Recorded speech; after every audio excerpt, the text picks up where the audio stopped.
I am Madison Timmons. I'm Chris Susi. And we're paranormal specialists who live in the most haunted city on earth, Savannah, Georgia. Every day is Halloween in our line of work, so join us as we spin true tales of haunts, murders, and disturbing Savannah history.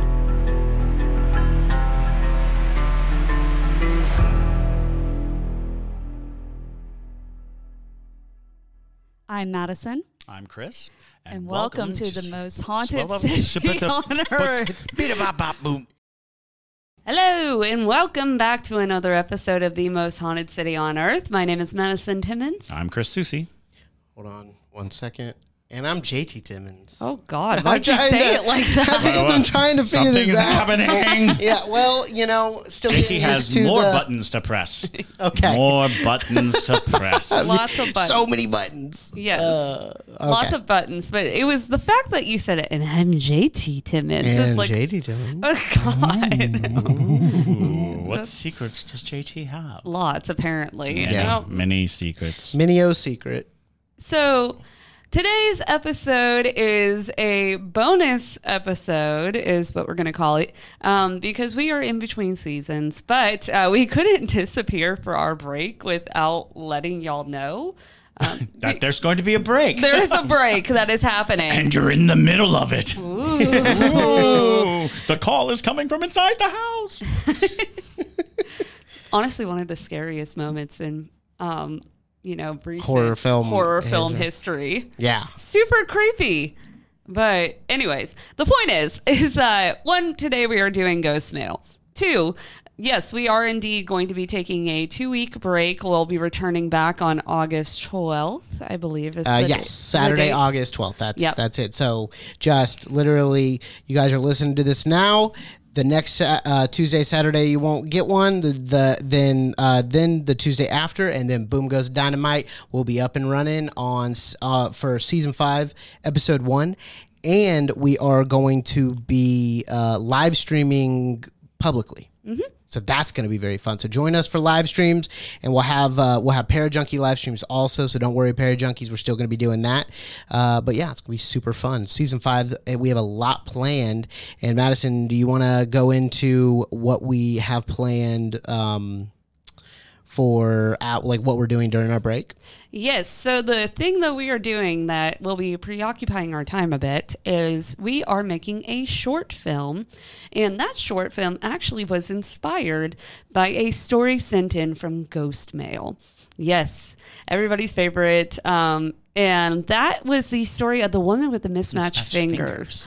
Oh, yeah. It was such a creepy story that we were like, I bet we could turn this into something horrific. And that is what we're doing. Yes. So. Yes, it's true.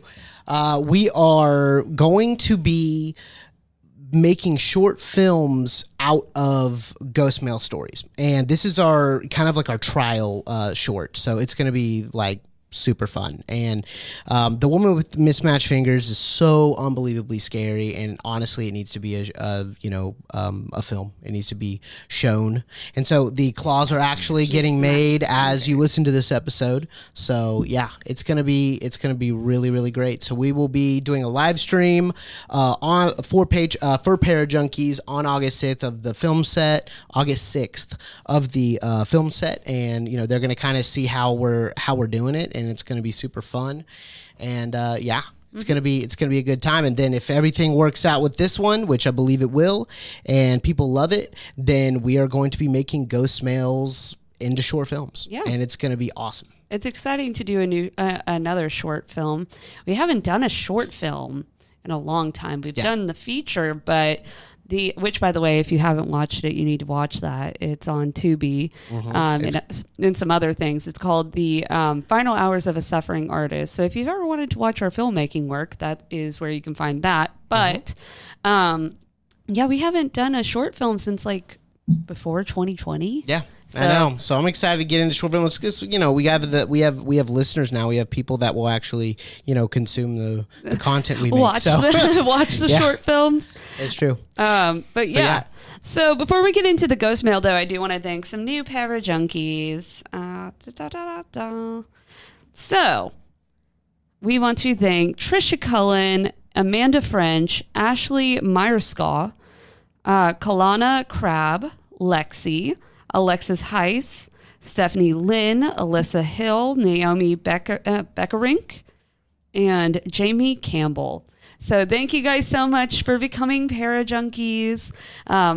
As always, if you want to become a Parajunkie, it's definitely a fun place to be because they get all this exclusive content. They get lovely live streams. Yes, we post multiple times a week. It's really a good time. Yes, and a very nice group of people, too, if you want to get to know some other Parajunkies. So hop on over to Patreon while you're here on the break. And you can support us. Yes, and you can support us. Because the Parajunkie money is actually funding, Crafty for the movie. The claws are being made, or the hands, the mismatched finger hands are being made in Atlanta. And so, it's just, it helps us out big time, to reinvest and keep creating. But anyway, let's go ahead and jump into some ghost mail. Go ahead, Chris. You've got ghost mail. There we go. I felt in my head just like this reverberating, what? Was I supposed to pull out the ghost mail? There was a moment of that. All right. So let's start out with this one. Because I like the subject. Coincidence? I think not. Whoa. Is that the title? It is. Oh boy. And at the bottom, it doesn't reveal anything, but they included this meme of I think not. For those of you who have seen The Incredibles, you know what it is. Our listeners are so funny. No tech. But it tickled me when I saw that, so I had to start with it. But anyway, so this is from Laramie Dobbins. Hopefully I pronounced your name correctly. Laramie, Laramie is what I would assume. But anyways, hello all, my name is Laramie. Growing up, I thought all ghost stories had to be scary, but since listening to this podcast, I've come to realize that normally ghost experiences come off as weird coincidences. JT, you will most likely find these boring, but I had to share with you all. JT, you're so mean. You're honestly, that I respect that big time. I respect that big time. He's saying no demons. Yeah, I know. No demons. No demons. No demons. No old person standing in the corner smiling. Nothing peeking at you through a window. Maybe this is why people are scared to send us ghost mails. It's you. You're being mocked. Don't. Send us your ghost mails. We appreciate them. Anyway, sorry this is kind of long. I have to give a bit of a tragic backstory. About 2 years ago, my family went through a rough patch. My cousin committed suicide in November. Sorry to hear that. That's always I can understand why you would say that's a rough patch. That's some of the roughest of patches. So, and a month later, our uncle did the same thing. Goodness gracious. To follow a trend on this podcast, it was #depressing. But we are all okay now. It's just something that will always haunt me in its own way. I also want to add that I think I am sensitive to spirits. I've never actually seen anything, but ever since I was a small child, I knew when I was alone and when I wasn't. Even so far as to I would only play in a room if I was in a spot where I could see the entire room, and my back had to be to a wall. Maybe that was just a really early case of paranoia, LOL. To begin with the actual stories, I went to my mom one day and I told her that I don't think my cousin is here anymore, but I still feel like my uncle, her brother, is still there. To my surprise, she agreed. She said that when they were going through his house, she was supposed to look for his passport and a drawer opened up right in front of her. From here, I'll list the small stories in bullet points because, yes, I am laying it all out for you. So, first bullet point. Mom was in his truck, which she inherited after he passed, listening to music. She was thinking about how she needed to call his wife. He was going through a divorce, but she really didn't want to. The song she was listening to stopped and suddenly changed to one that always makes her think of her brother. Next bullet point. My mom's sister went to his house just to check and make sure everything was fine and the back porch light was on. She turned it off. She went to make a U-turn to leave, and when she came back by his front porch, the light was on.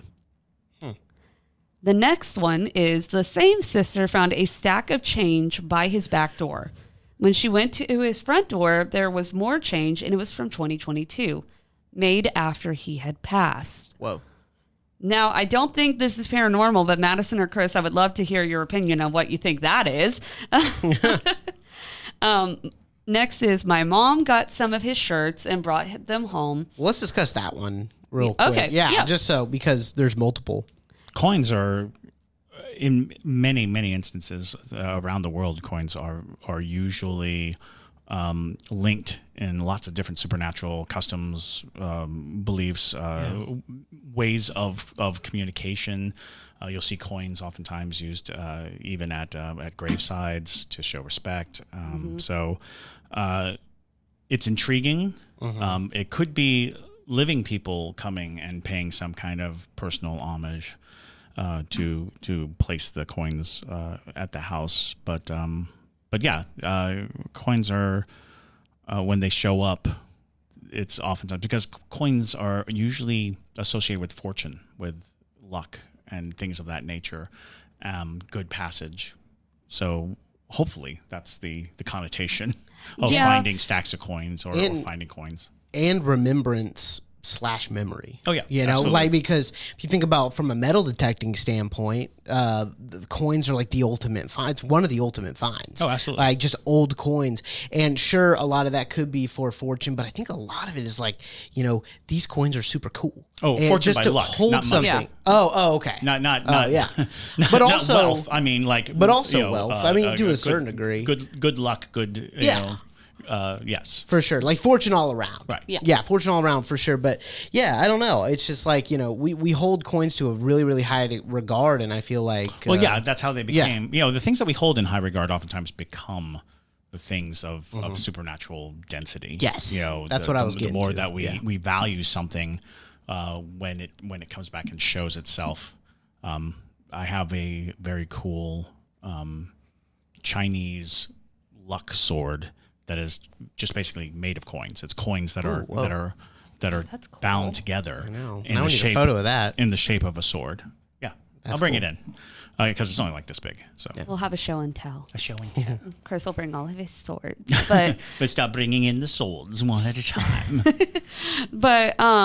you know, that's actually my go-to when I go to visit someone's grave or things like that. You guys have seen it whenever we do, you know, graveside. Well, the Parajunkies have seen it. When we do graveside mobile podcasts, I'll leave coins. Also because it's something that people usually have on them. It's an easy way to pay respect. And something you can carry around with you. So I find that a lot of people tend to lean towards the coin side, but interestingly, though, something that traced through my head is that it seems like your uncle, if that is who the spirit is and all that, seems to be a very physical spirit. It's true. And opening drawers. Yeah, That's what I opening understand. drawers, you know, is able to move things. That seems to be the way that he likes to communicate. Sure. So part of me wonders. Changing radio stations. All of Right. that is physical. And so it makes me wonder if these weren't coins that were left at his grave that are showing up at his door. That would be interesting. Yeah. That is possible. And that's why they are... He's collecting the respect. Exactly. Oh, that's interesting. And Wow. and that's why some of the coins are from 2022 after he had passed, because if somebody had come back, you know, a year after he had passed and left some coins on his grave, it would make sense. But, you know, just my theory. That's a good theory. Yeah. That's a good theory.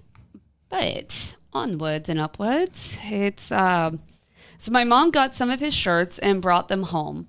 I had a conversation with her about how nothing weird had happened in a while, and we felt like he was gone. That afternoon, we found a ring in the middle of the floor, and all we can figure is that it was his wedding ring, and it was in the shirts. Just to clarify, we never have people over, so it wasn't like it could have been from a guest.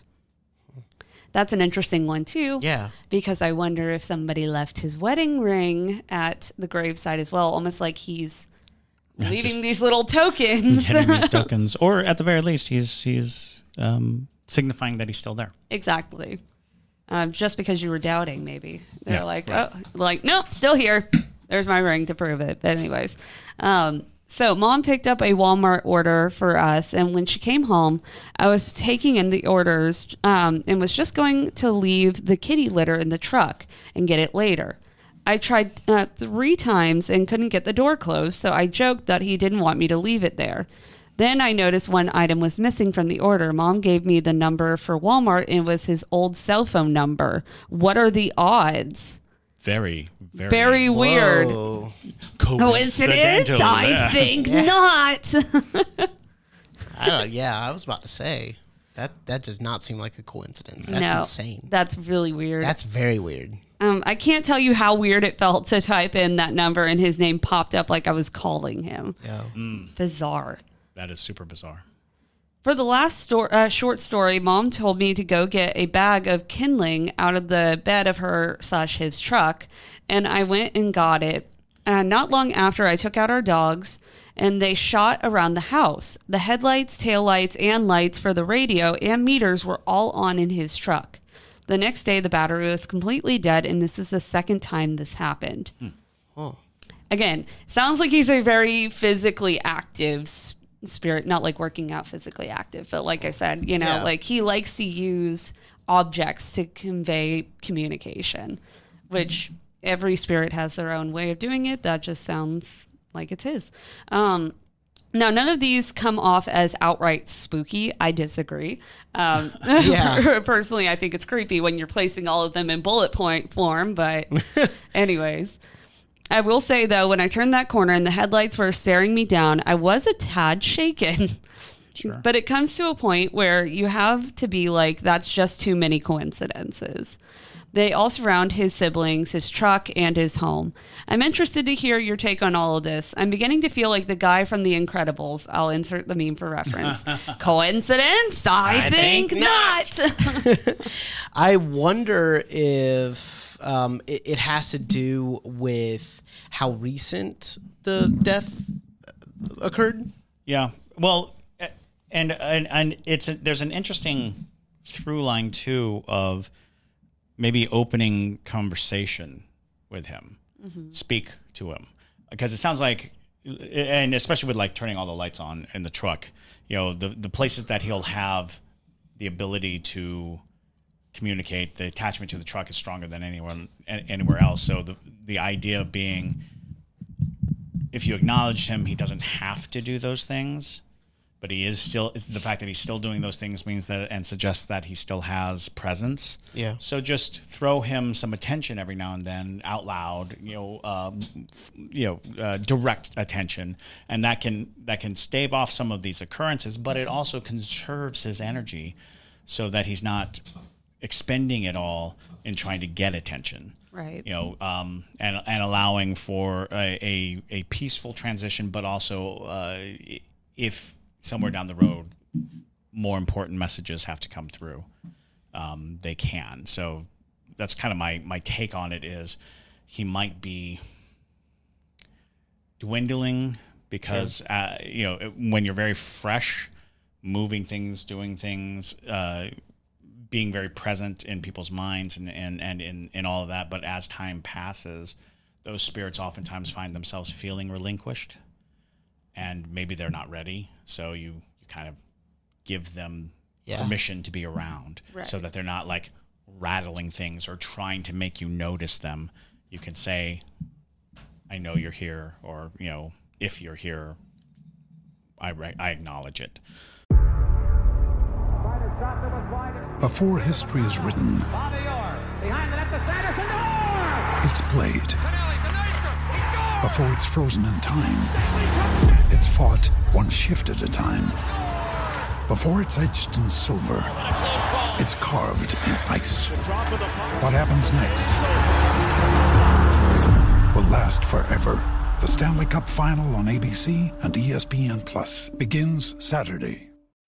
When you need mealtime inspiration, it's worth shopping Kroger, where you'll find over 30,000 mouth-watering choices that excite your inner foodie. And no matter what tasty choice you make, you'll enjoy our everyday low prices, plus extra ways to save, like digital coupons worth over $600 each week. You can also save up to $1 off per gallon at the pump with fuel points. More savings and more inspiring flavors make shopping Kroger worth it every time.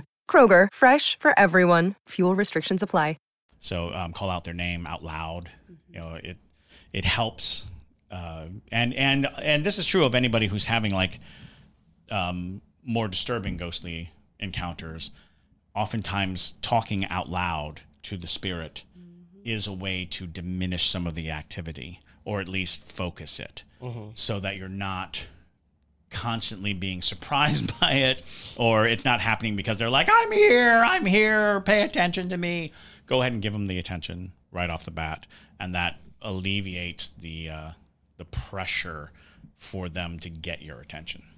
I turned my whole family on to that concept a long time ago, especially when we stay in places that are said to be haunted, because my parents don't want to experience the spirits.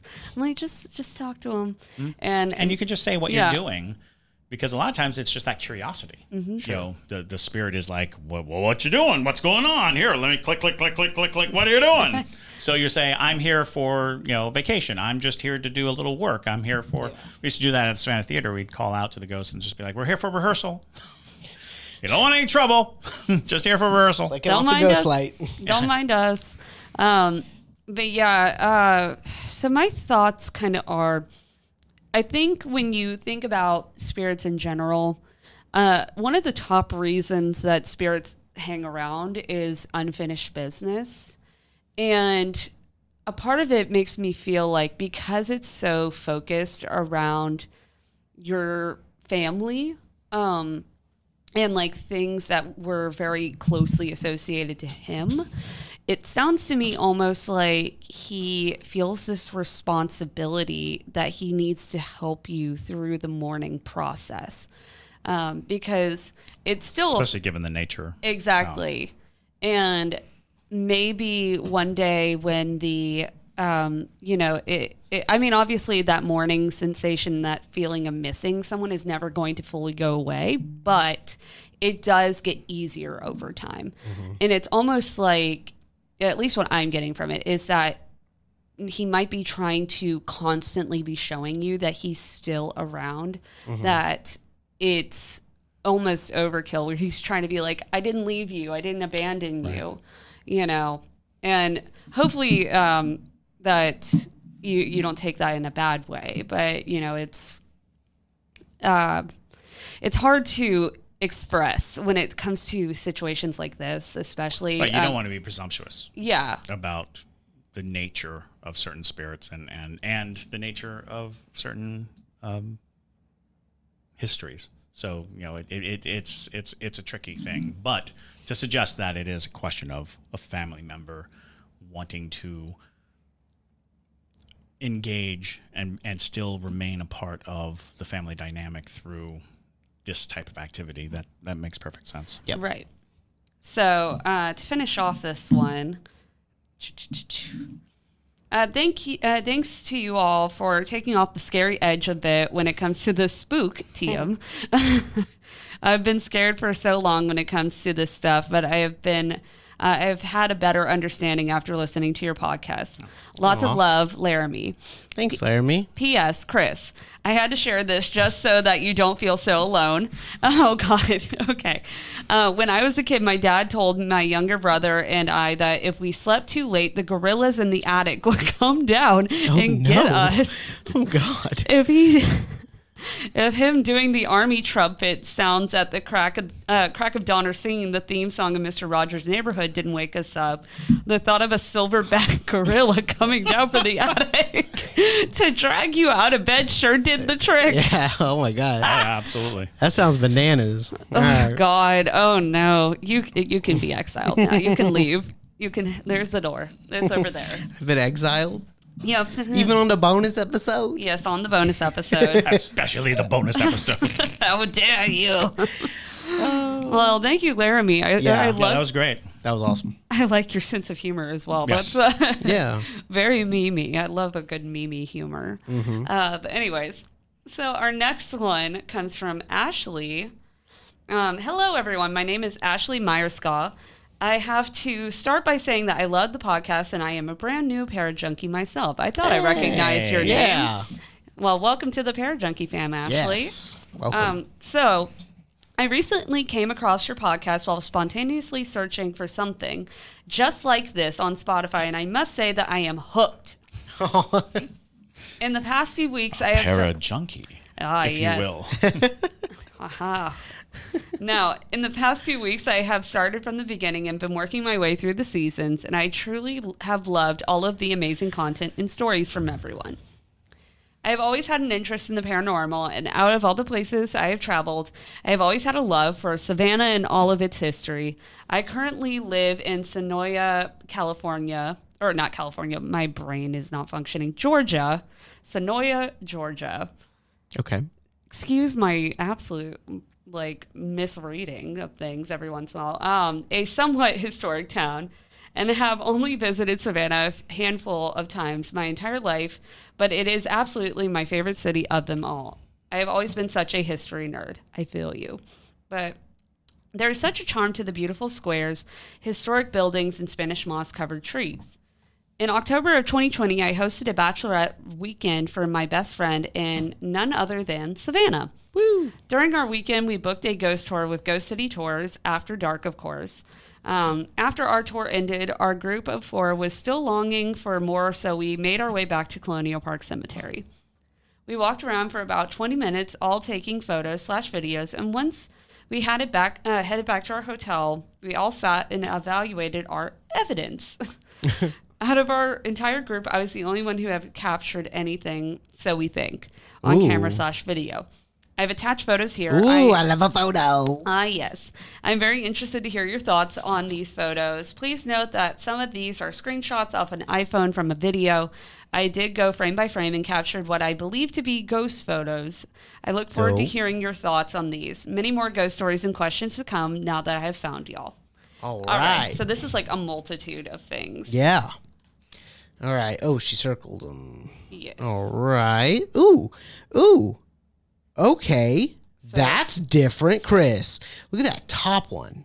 So, hold on. You bring your phone over, Jay, because I think What's you're able that? to pull it up I a little go bit guys. more. Oh, okay. Here. Give me 1 second. For some reason, it's not letting me, pull them up properly. I see what she's talking about, though, where it, looks like this little figure of sorts. Yeah. It does. Because there's, 4 of them. Yeah, do you see the, it's like a slight body? Yeah. Mm-hmm. Yeah. Most definitely. That's creepy. It is creepy. Every time it zooms in, it's creepier. Right. All right. Weird, though. And, yeah. Oh, okay. I see what she's talking about. Yeah. Definitely. Ghostly. Maybe I can pull these up on our, Oh, yeah, look at that. Oh, wow. Yeah, that's why I was saying as you get closer, It's interesting. Yeah. They get I bet creepier. I can pull this up on Lightroom and do something. Oh. Yeah. Yeah. Oh, That, hello. yeah, Hello. this all looks like We see that very one. oh, yeah. Everyone on the podcast is like, what is it? What is Well, okay, let's talk about what it is. I know. just I'm for- trying to formulate my thoughts So of what we're it is seeing, first. what we're seeing are potential figures in a photo in Colonial Park Cemetery, and basically they are in the shape of a person. From what I can tell, just looking at the pixelation, there is nothing edited in the photo, and they do look like the shape of human bodies. What do you see, Chris? So this one especially is reminiscent. Which one? So if you look at it, it looks like a person's head that's forward from its shoulders. Uh-huh. So you can see the shoulder, the neck, Yeah. the head. Oh, yeah. You know, yeah. See that? Creepy. A very lumbering, Almost kind of like a beard, and too. then looking, Yeah. almost looking over its shoulder, kind of directly at the camera. Also, when you look at that whole picture, there's a shadow that's running. Where? So there's this shadow right here, right? Which I was like, oh well, there's a light behind, and I was like, no, there. That's a bar. Is it a bar? It's a bar. Yeah, that's the gate. Also, were the shadow's the gate, I think. Question: How did y'all get into Colonial Park Cemetery that late at night? That's what I think is the gate. Dude. It's a gate bar. Like, yes. Then why do we see through it? Oh, just because of the focus. It's out of focus, and so it shrinks the object. But yeah, no, those look crazy. Yeah, they're crazy. Definitely, they are. People catch apparitions in Colonial Park Cemetery all the time. Pictures, so many. And I mean, it makes sense because if you think about the cemetery, it is not only a final resting site, which we've talked about cemeteries being actually some of the least haunted locations sometimes, unpopular opinion, I know, but... that's true. The dead know how to behave in a cemetery, usually. They do. And the thing is our cemetery is a little bit different, though, because of the fact that it's also right next to one of the oldest jails, but it's also bordering the former dueling grounds where people died. There are lots of spirits that might want to be attracted. And the level of vandalism that it had endured over the years, the level of reconfiguration that it's gone under, the fact that there are so many unmarked graves, so many bodies with mass names, graves. A mass grave. It's pure calamity. That's a good word for it. They basically moved other cemeteries to consolidate, but they did a bad job of it. So yeah, there's a lot of reason for the Colonial Park Cemetery to be woefully haunted, and we've seen pictures that have of figures and shapes. There's a video that was very viral. Oh, the ghost boy? The little child the news made running. that one viral, I think. Yeah. Well, I mean, it was before virality was really a thing. It was on YouTube. It was on YouTube. Mm-hmm. It still is. And it has been on lots of shows. Real fast, everyone can see what I'm doing here. I put it in Lightroom, and I want y'all to see it real quick. Okie dokie. So... You see top right? Yes. Can you face the screen a little bit more towards the light? Yeah, Perfect. Thank you. So if you could see, we have the head here, and then we have these legs, which are the legs are the defining feature in my opinion. It almost looks like a person, like standing there. So it's quite creepy. It is. That is very intense. Absolutely. Yeah, that's super intense. I'm gonna pull the others up and do something, but yeah, this is wild. Like I can trace the body. Yeah, I see exactly. It. Yeah, I can trace the body of it, and in this being the head, I'm trying to see anything else that looks like that. It does look like a person. Yeah, that's wild. That's super freaky. So, all right. Well, there you go. Yeah. Super creepy. Yeah. But yeah, it's a very haunted cemetery. And also, how long had they? I know last October they had the cemetery open after hours, after normal hours. But did they do that every year before? Nope. So how? Okay, Ashley, I'm not trying to incriminate you, but how did you get into the cemetery that late? Because there were like photos on the walkways and stuff, and I'm very confused, Ashley. Well, I was thinking that might be just at the end of the and your hands might be through the. Sure, I was just like gate. Bizarre. Although I had noticed, and if you follow Eni at all. She has gone by the cemetery a few times this past month at like 11 at night, and the gates are wide open. Ooh, really? Yeah. And does she go in?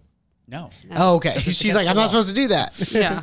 But I mean, it's fascinating to walk by late at night and see those gates open. They're supposed to be closed from 8 p.m. to 8 a.m. And so it's very weird and can be very unsettling. Oh yeah. I lived here at a time when the gates weren't locked at night. And that was just a bad choice because it needs to be. It needs to be. People are callous with history. And actually in the 90s there was a mass animal dump in the cemetery. That's a nice way to say it. Chickens, dogs, cats, all kinds of animals were just taken care of in the cemetery. A goat. A goat. Mm-hmm. And it was, a jogger coming through was just like squished on some animals and was like, oh no, what's this? I Always a believe jogger. She was a historian too, if I remember it correctly. She was some type of person that like would genuinely care about the upkeep of the cemetery. It was pretty nightmarish, to be sure. Nobody wants to step in goat squish, so But anyways, I'm gonna find the photo of the big man. That's the one I wanna stand where she's standing and just make sure that there's nothing there. The one that you saw that I showed you up there. It looked like she was on Oglethorpe. I actually have a story about a figure that people used to see right there. Yeah, that's unbelievable. At the fence. And actually they'd say that he was holding the fence like this. Yeah.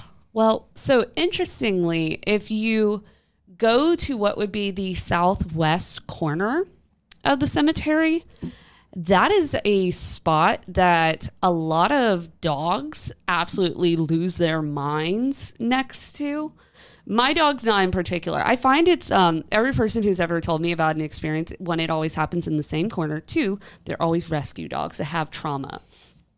So basically, the first time I heard about this, I was with a coworker who had this really sweet German Shepherd rescue dog. And basically he was telling me about how this dog, she is like the kindest little thing ever. She doesn't ever like bark. She doesn't snarl at anything. Usually pretty tame. They walk past the cemetery every single night on their loop. And so one evening they had just started their walk and they have to pass that southwest corner. And the second they hit that corner of the cemetery, she stops in her tracks, stares directly into the cemetery and starts baring her teeth, drooling. And he said making sounds that he's never heard a dog make in his life. Ooh. And he had to practically drag this giant German Shepherd away from it. And the second that they got away from the cemetery, she stopped, went back totally to normal. And that is not the first time I've heard that story. Well, that was the first time I had heard the story, but it's not the last time I've heard that story. Yeah. It's a pretty common story. And that southwest corner, I believe, there's a story of a police officer being beaten to death right in that corner. But there's also a very long-standing, if people walk their dogs around or through, people hearing a child ask for permission to pet the dog. It's usually, they think it's a little girl who says, "Can I pet your dog?" And then they turn around and they look and they can't find anyone. I knew a guy who had a dog on the dueling grounds, on the dueling grounds, and his dog very abruptly stopped and then sat. But in that way that when you tell a dog to sit, it's a very abrupt kind of motion where the dog is responding definitely to somebody saying sit. And he was like, he had never seen anything like that, but his dog was like transfixed, looking straight up as if someone were standing right there in front of the dog. Wow. Yeah. Well, yeah, it's this creepy. photo, when I bring the contrast, can y'all see it? I bring the contrast down. Watch as I bring it up and down, just slightly. You can really see the figure right about it has, like, there. a Phantom of the Opera mask on. Yeah, it's weird, yo. It's really weird. creepy. It's super weird. Well, and those fences are huge. Yeah. It depends on which side they're on. I should say. Yeah. Oh yeah. Depending on where that picture is taken. For sure. Anyway, all right. On to the next ghost mail. Yes. So this one comes from... Yeah, thank you, Ashley. Yes, thank you, Ashley. This is super interesting. Yeah, we'll be doing deep dives on those pictures for a while. So this one comes from Fernanda Vasquez. Hi, guys. I love the podcast. Y'all save me from listening to 5 hours of kitchen noise at work. So you're welcome. That's not a fun noise. So I'm glad you fill your ears with us instead. So thank y'all for that. LOL. So I was in high school when this dream happened, and it terrified me. I don't remember all of it, but I do remember being in a dim lit room and there was a mirror on the wall. Oh boy.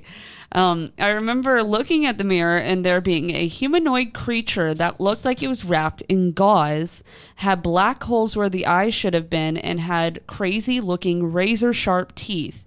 If you've ever seen the picture of the Russian sleep experiment, that's kind of what it looked like. That's exactly what I pictured. Oh boy.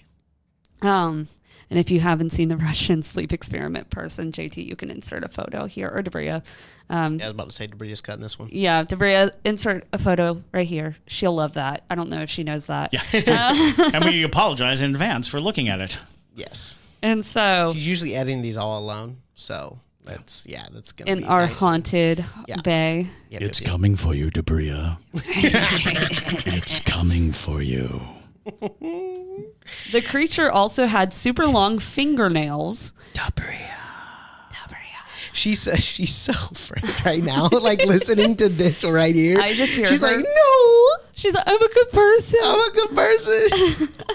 We know, Debria. That's why we're coming.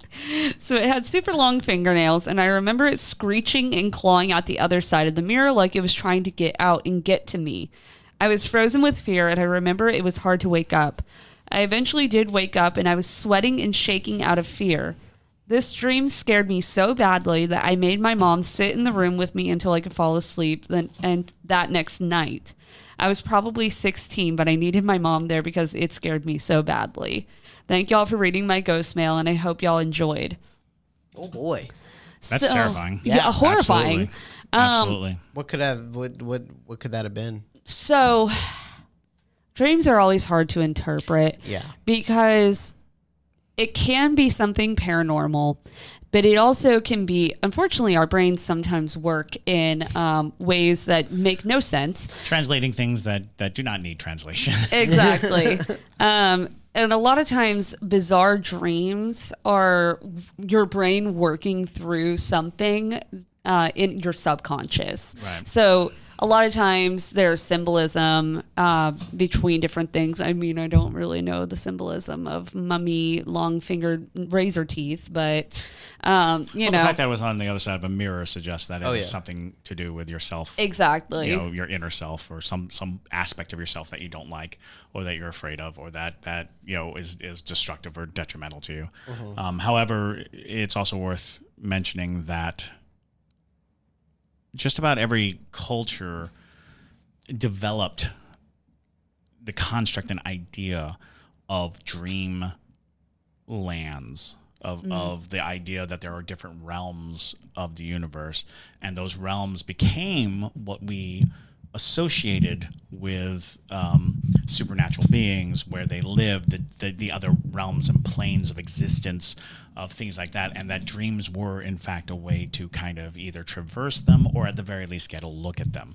And it's possible that the very concept, because in a lot of mirror lore, mirrors are barriers between two realms. It's where the realms come closest together, and this dream could have been a warning that you are very close to a membrane, to a very close place where something is trying to get through, and just giving you that heads up, telling you, oh, by the way, pay attention, there's something close nearby. And again, dreams, they're Bizarre. They're bizarre, and they're full of bizarre, fragments of our consciousness. And I mean, if we want to look at it in a more supernatural sort of way, it could be your spirit guide team letting you know to beware of something. So like, for instance, for my entire life, and I don't know why my spirit team has chosen this particular imagery. Actually, I probably could figure it out, but it's every time a person was going to cause problems in my life, or I had too many situations where I'd given these people too many chances, they would appear in my dreams as vampires. Oh, there you go. And I mean, sucking the life out of you practically.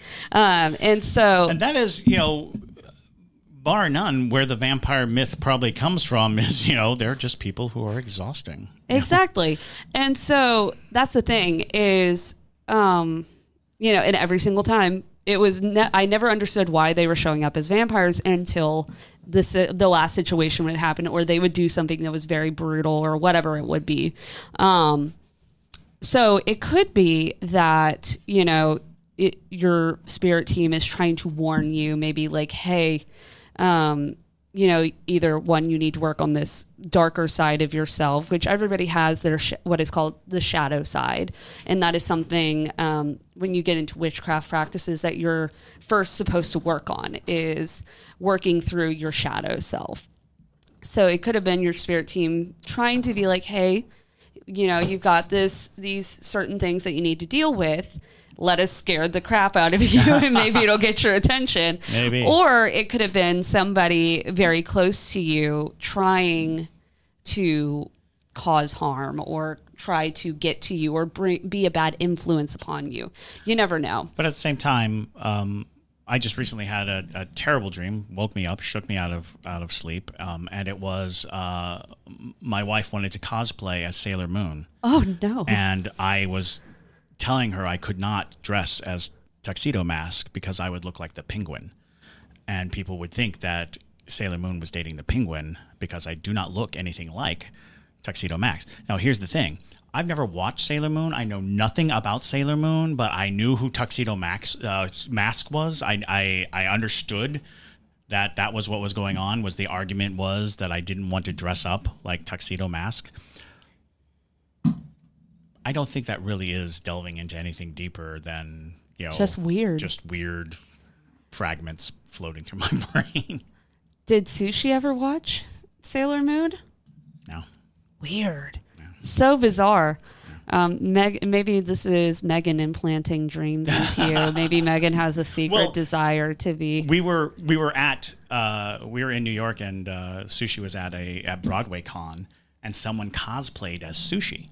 Oh, so that's so was cool. Super cool. My kid had a cosplayer. So that might have been like the germ of it. But sure. Yeah, it's just odd. Interesting. Sailor Moon's going to get you. Sailor Moon's going to get you. Tuxedo Mask is going to get you. So, thank you guys so much for listening to today's Ghost Mail. If you have a ghost story that you want to send in to us, make sure to send it in. We love reading them. We love doing this little segment. So you can send it to us at ghostmail@hauntedcitypodcast.com. You have 2 weeks of free time from listening to send us your ghost stories. Craft your finest ghost stories and send them in. Yes. So thank you guys again. I hope you have a wonderful 2 weeks break. Catch up on some episodes. Maybe join us over on Patreon. But with that, my name is Madison Timmons. I'm Chris Soucy. And stay spooky, y'all.